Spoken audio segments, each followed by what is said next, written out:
All right, so curiosity is a compass. So my goal this morning is to kind of present 3 crossroads that I encountered in my career, kind of the decision that I made and what the lessons learned from those. All right.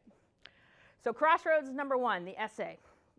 To take you to this crossroads, we got to go back to 1999. All right. So I was a senior in high school. If you were around in that time, everything was Y2K, right? The world is ending. Funny they wouldn't know what would happen in the 2020s, but here we are. So I was applying to colleges. I grew up on the East Coast, went to high school in Colorado. And the essay competition was this: name the most innovative invention of the past 2,000 years. Take 3 pages. Winner gets a full ride scholarship. What would you enter? Any thoughts? Rachel, come on, hit me, get the ball started. Go ahead. Printing press. Okay. These are the big 3 that I had. You got the light bulb, the computer, the printing press. I was working with my aunt, who was an engineer at a time when there weren't a whole lot of female engineers. And then about 3 weeks before the essay was due, she died. It was really devastating for our family. As you can imagine, finishing the essay was not at all what I wanted to do. But I completed it anyway. And spoiler alert, I won. Any guesses on what I wrote about? Okay. The Post-it note. I was so sad and frustrated and just unable to figure out what to do. I decided to take a little pivot and answer it a little differently. Post-it notes used from everybody from kids to adults. It was a 3M invention where a dude was looking for something sticky for his Bible. The glue was a failure. Put it together, here we are. Billions of these things sold. Everybody's got one in their office, at their work, all that good stuff. So that was my first crossroads, which basically taught me, trust your gut, do the thing. I knew that I had to get this essay in. I didn't write it thinking that this was going to be the winner. I was hoping that I wouldn't insult the people, you know, but it worked out, and that was what kind of started my technical creative career. Crossroads 2, the ferry boat of truth. All right, so let's travel to this view. Does this look familiar to anybody? Yeah? So I started my career at Boeing in the Pacific Northwest, and I fell in love with the submariner, and we got married, and I moved over here. So I was doing the ferry boat commute for about a year. This was my view, and I became the world's grumpiest person. It sucked, you guys. I was miserable. I was waking up at 4 in the morning, getting home at 5 at night. It just wasn't doing anything anymore for me. So I talked to my husband, and I said, look, I want to take $1,000 and start a shop. I was a huge Liverpool FC fan. At the time, it was $50 in shipping just to get anything your way. I figured if I buy some merchandise, sell it, maybe there's fans like me who want to buy stuff. What that turned into was a $3 million business called AnfieldShop.com, which we aspired to be the anti-Fanatics. Who's here familiar with Fanatics, know what Fanatics is? It's like the Amazon of sports, right? But they're terrible. Like, there's no customer service, stuff is late, it's just terrible. And because of that, we were a small and agile company, we were able to crush it. We started just selling merchandise, and then we'd get a lot of returns where people would be like, this doesn't really fit right. Well, that's because in the UK, the tailoring is a little different. So can we start and create and make our own t-shirts? And then we went to a just-in-time model where you could have a fantastic goal on the weekend, and we'd have a t-shirt through licensing and for sale on a Tuesday. 20 years ago, nobody was doing that. Now it's a little more common, but a little shop in Poulsbo right down the street, that's where we did it. Spoiler alert, it didn't make it. Through 2020 and the pandemic and Poulsbo Strong, which I'll talk about next, we made it through the pandemic, which felt like a marathon, and then it was like starting another marathon, because what happened was things didn't get better. We were paying ridiculously high shipping rates, being told it'll get better. It didn't. Margins disappeared, cash flow went away, and it was devastating. This was a company that I wanted to spend my entire life leading.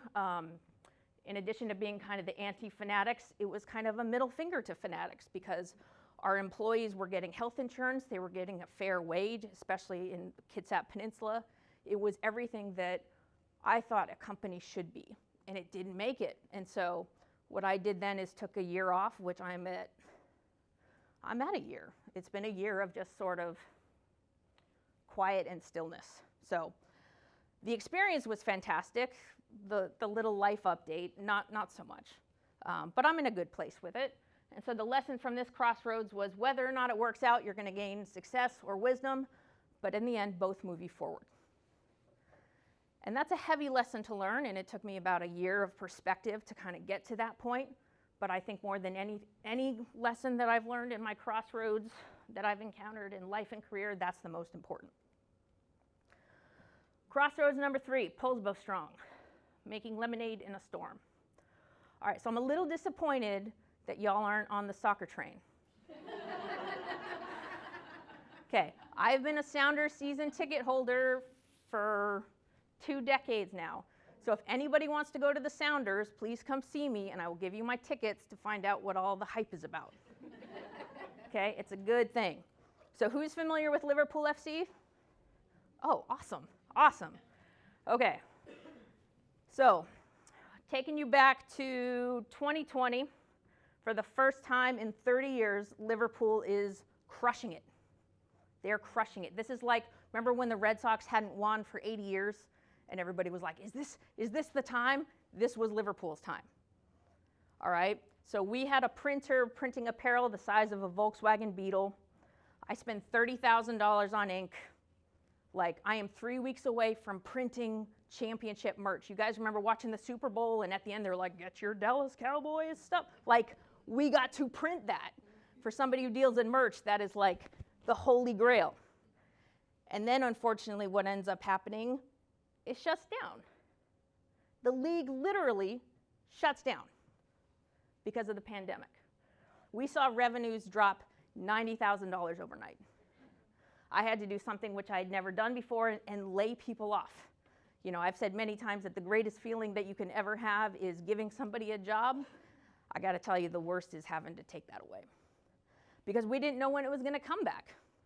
So here we have a season paused. I've got my ink. I'm excited, and I have no idea when it's coming back. So I sat on my couch. That's literally a picture of the whiteboard. And said, what do I do about it? I'm sunk.